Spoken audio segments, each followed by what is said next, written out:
Hello everyone, Sanjida's creative টেলসে সবাইকে স্বাগত জানাচ্ছি আজকের নতুন একটা পেন্টিং দেখার জন্য। আজকের পেন্টিংটা আমি মূলত এই পাম্পটপ ড্রয়িং প্যাডটাতে করব, যেটাতে রয়েছে মোট 38টা শিট। তো পেন্টিং করার শুরুতেই আমি মোটামুটি হালকা একটা স্কেচ করে নিয়েছি, আর উপরের দিকটাতে মাস্কিং ট্যাপ দিয়ে আটকে দিয়েছি, আর নিচের দিকে আমি একটা পেপার দিয়ে নিয়েছি যাতে এক্সট্রা যে কালারগুলো থাকে ওগুলা যাতে পরের শিটগুলোতে ছড়িয়ে না পড়ে। এই পেন্টিংয়ের অর্ধেক পার্ট থাকবে আকাশ আর বাকি অর্ধেক পার্ট থাকবে নদী। তো আকাশ আঁকার জন্য প্রথমে আমি একটা স্কাই ব্লু কালার অ্যাপ্লাই করে নিয়েছি। এরপর মাঝের পোর্শনটাতে আমি একটা ক্রিম কালার ইউজ করেছি। ক্রিম কালার আর স্কাই ব্লু কালারটা খুব ভালো করে ব্লেন্ড করে নিতে হবে। এরপর ব্লেন্ড করা হয়ে গেলে আমি নিচের দিকে একটা ইয়েলো কালার অ্যাপ্লাই করে দিব। এই পেন্টিংটা আমি রেফারেন্স হিসেবে নিয়েছিলাম শামিমাস আর্টওয়ার্ক পেজ থেকে। ওনার পেন্টিংগুলো আমার কাছে অনেক বেশি সহজ মনে হয়, আর যারা বিগিনার তাদের জন্য তো ওনার পেন্টিংগুলো অনেক বেশি হেল্পফুল। তো এই পেন্টিংটা দেখে আমার অনেক বেশি ভালো লেগেছে, যার কারণে এটাই আমি এখন তোমাদের সাথে শেয়ার করছি। নদী আঁকা হয়ে গেলে এবার নিচের যে পোর্শনটাতে কিছুটা বালু আর একটা উঁচু ঢিপির মতো থাকবে, ওই জায়গাটাতে আমি ক্রিম কালার ইউজ করে নিয়েছি। একটা ব্ল্যাক কালার দিয়ে চিকন করে এর পাশে কিছুটা বর্ডার রেখে দিচ্ছি, তাহলে এটা দেখতে বেশি ভালো লাগবে আর বেশি রিয়েলিস্টিক মনে হবে।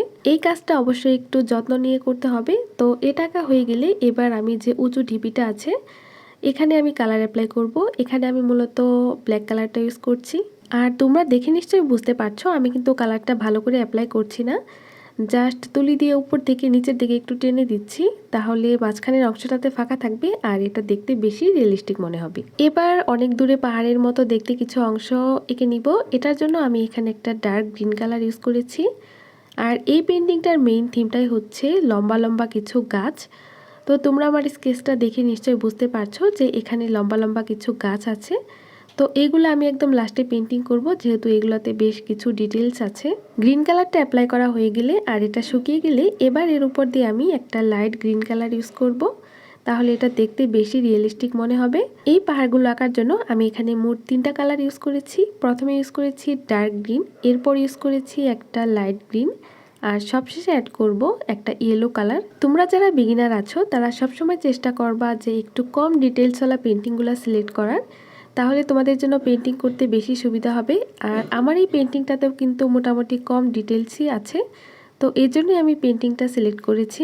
পাহাড়গুলোকে আরও একটু সুন্দর দেখানোর জন্য আমি এর নিচের পার্টটাতে ব্ল্যাক কালার দিয়ে হালকা করে একটু টাচ আপ দিয়ে নিচ্ছি। এবার এই গাছগুলো আঁকার জন্য এখানে আমি ব্ল্যাক কালার ইউজ করছি।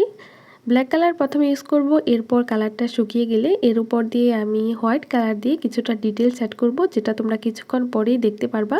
আর নিচের দিকে আমি কিছু ঘাস আর ফুল অ্যাড করব, এটাও তোমরা আস্তে আস্তে দেখতে পারবা। তো আমার মনে হয় আমি আর কথা না বলি, তোমরা একটু ধৈর্য ধরে পুরো পেন্টিংটা দেখো। আশা করি তোমাদের কাছে এটা অনেক বেশি ভালো লাগবে। আর পেন্টিংটা তোমাদের কাছে কেমন লেগেছে কমেন্ট করে জানিও। যদি ভালো লেগে থাকে তাহলে প্লিজ আমার চ্যানেলটাকে একটা সাবস্ক্রাইব করে দিও।